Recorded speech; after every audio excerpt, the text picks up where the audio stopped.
every Christmas, my dad would get quite the selection of Christmas gifts from clients, from local businesses, and they would all end up in our house. And this was fine for many years until we got a computer.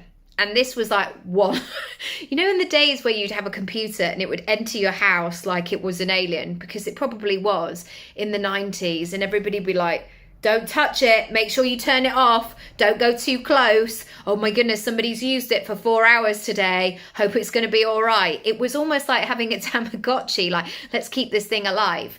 Anyway, over the years, I didn't really go near that desk because my dad would sometimes work from home. And then the computer came in the mix, which meant I was often at this desk. And this desk was full of gifts that my dad had got, like a big scribble pad with all like local businesses around it. And I'm not just talking like their names or the logos. It had names, addresses, fax numbers, telephone numbers, maybe not mobile because we weren't there yet. It had all that stuff on. He had pen pots, he had mouse mats, and the aesthetic I'm going to throw out there was that corporate branding. It was all very sort of foamy, quite sickly colours, and you'd sit at the desk and you'd be like, woof, this is quite a lot to take in. But I am sure that if you needed your windows replacing, or a mortgage advisor, or somebody to sort your insurance out, or somebody to clean your car, it was all there. It was all on the same scribble pad, so you could check it immediately. But the fortunate thing is now is that we have so many different ways that we can market our business and reach people, not just through the homes that we decided. So that person who was doing that product run of the mouse mat or the scribble pad was like, right, we've got 50 businesses on this, and then we're going to do a print run of, I don't know, 100 and give it to 100 people. Now, I wasn't in the market for insurance as a 14-year-old person. I was playing Spider Solitaire. That's why I was there. Oh, and doing my homework. So the reach possibility was very, very limited.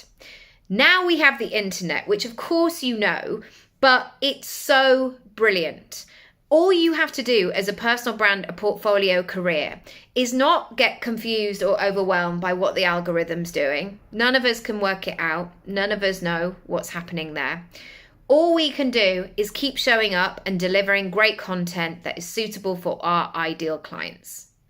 And I know it sounds very trite and simplistic to say it in that way, but that is literally all it is. People have to know, like, and trust us, get to know us, know what we do, understand it, and find ways that they can pay us for that thing. So whenever you get stuck in that loop of like, nobody's seeing my stuff, or is this all a waste of time, or I spent 4 hours on this piece of content, will it do anything? I don't know. All of the things that you've done up until this point, they're not wasted. They've been part of this. Whereas, it makes me feel a bit anxious thinking about it. Imagine that person who said that they could clean your windows suddenly had to change their phone number, or they moved offices. And so that scribble pad situation was no longer valid. Just after they'd printed 100 of those. We've got so much flexibility now. It doesn't have to be that serious. It doesn't have to be that complicated. If you want help with your content, come on over. I have a content strategy course in my shop, or I can do this work with you one-on-one in a strategy session. That's all there is to it. Rest in peace, mouse mats with terrible branding. I hope it did everything it needed to, but I also hope those businesses are now on the internet. Lots of love. Bye.